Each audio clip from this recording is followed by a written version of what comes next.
Komentaras labai paprastas, nieko nelaimėjom, rungtynės nesibaigė.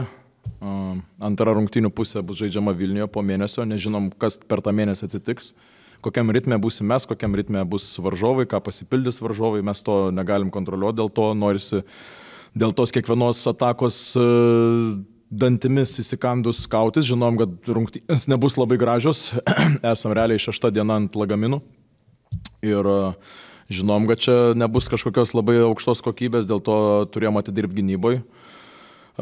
Didelių priekaištų ten kažkokių tikrai dėl pastangų žaidėjams neturim, bet keletą kartų tikrai pametėm galvą ir tokiuose rungtynėse to negalim sau leisti. Ir negrįžimas į gynybą arba susitarimų kažkoks nevykdymas. Tai tokie dalykai gali labai brangiai kainuoti. Sakau, dar kartą pasikartosiu, nieko dar nelaimėjom, rungtynės tęsis. Tai čia tas toks perkaitimas ir lėmė tą tokį banguotumą mače, nes pradėjot gerai, vėliau Neptūnas matėme, jau tampęs išlygino rezultatą ne kartą. Turiu, nedažnai tą sakau, bet turiu pasakyti, kad mūsų gynėjai turi būti geresni. Su sprendimais, su komandos valdymu ir taip, šiandien puolime nebuvom, bet sakau, atidavė save visą gynyboje bet vėlgi neaišku, ar to užteks. Bet norisi, sakau, mūsų gynėjai yra geresnio lygio ir šiandien jie to neparodė puolime, bet atidirbo kito aikštelės pusėje. Kalbant apie gynėjus, Greisas 4 kėlinio starte 6 taškai, tokią gerą impulsą tokį davė, ar daugiau tikitės iš jo tokios iniciatyvos? Taip, tikimės daugiau, turi būti agresyvesnis žymiai, talento turi daug ir norim, kad jį naudotų. Neptūnas atliko 11 rezultatyvių perdavimų, iš kurių 7 buvo Dešiurio buvę. Ar toks ir buvo planas atmušti kitus gynėjus nuo kūrybos, nuo žaidimo? Panašiai, nes jų matot žaidimas, ypač su Johnsonu ir Buje, yra labai daug izoliacinių situacijų, 1-1, dėl to tų asistų skaičius yra mažas. Ir šiandien tuos tikrai didelius stopus padarėm, stengiamės kaip pasakyti, tą duoti pirminį kontaktą, kad jie nejudintų to kamulio kaip norėtų, iš vieno šono į kitą šoną, ypač ką daro su Watermanu labai gerai. Norėjom juos tenai lėtinti ir manau, gynyboje daugmaž namų komandai leisti mes 67 taškus, tai mums yra tikrai geras rezultatas, nors vėlgi ieškant tikrai galima rasti, kur galėjom pasielgti gynybinėse situacijose ir geriau. Šią savaitę jūsų komandai buvo 2 svarbios rungtynės, daug lemiančios. Kaip jūsų akimis žaidėjai susitvarkė su psichologija, su nusiteikimu, gal daugiau atsakant apie naujokus, kurie dar tokie nepačiupinėti? Neturim dėl to problemų, žaidėjai tikrai patys supranta rungtynių svarbą ir kur jie žaidžia, o čia nesvarbių rungtynių tikrai neturime mes. Tai atrodo irgi gal kažkas sakytų Vroclave nesvarbios rungtynės, bet mes nieko nebuvom užsitikrinę, nežinojom, kas vyksta Emilio Redžio rungtynėse, tai nenorėjom gamblinti.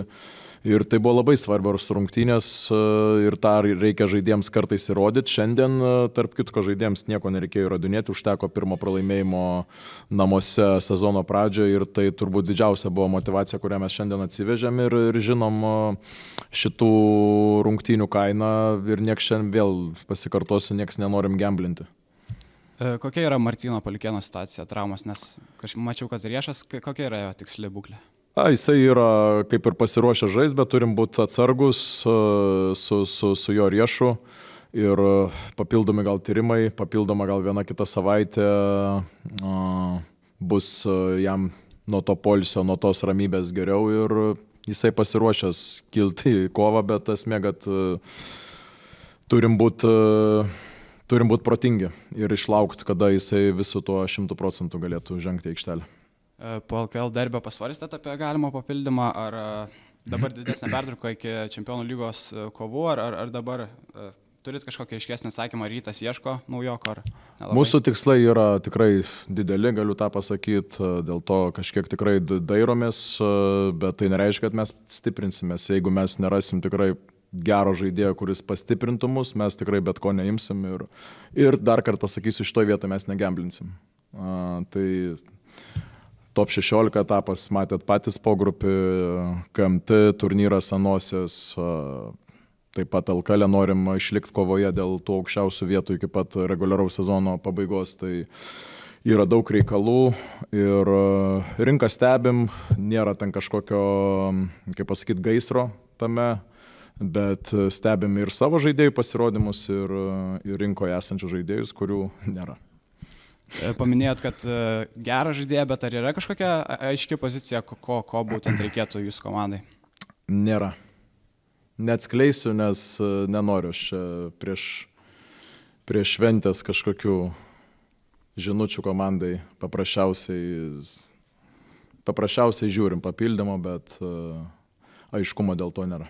Ir apie šventes, tai savaitę iki kitų rungtynių, kaip ryto žaidėjai, kaip ryto nariai leis laikotarpį šį, bus laisvų dienų?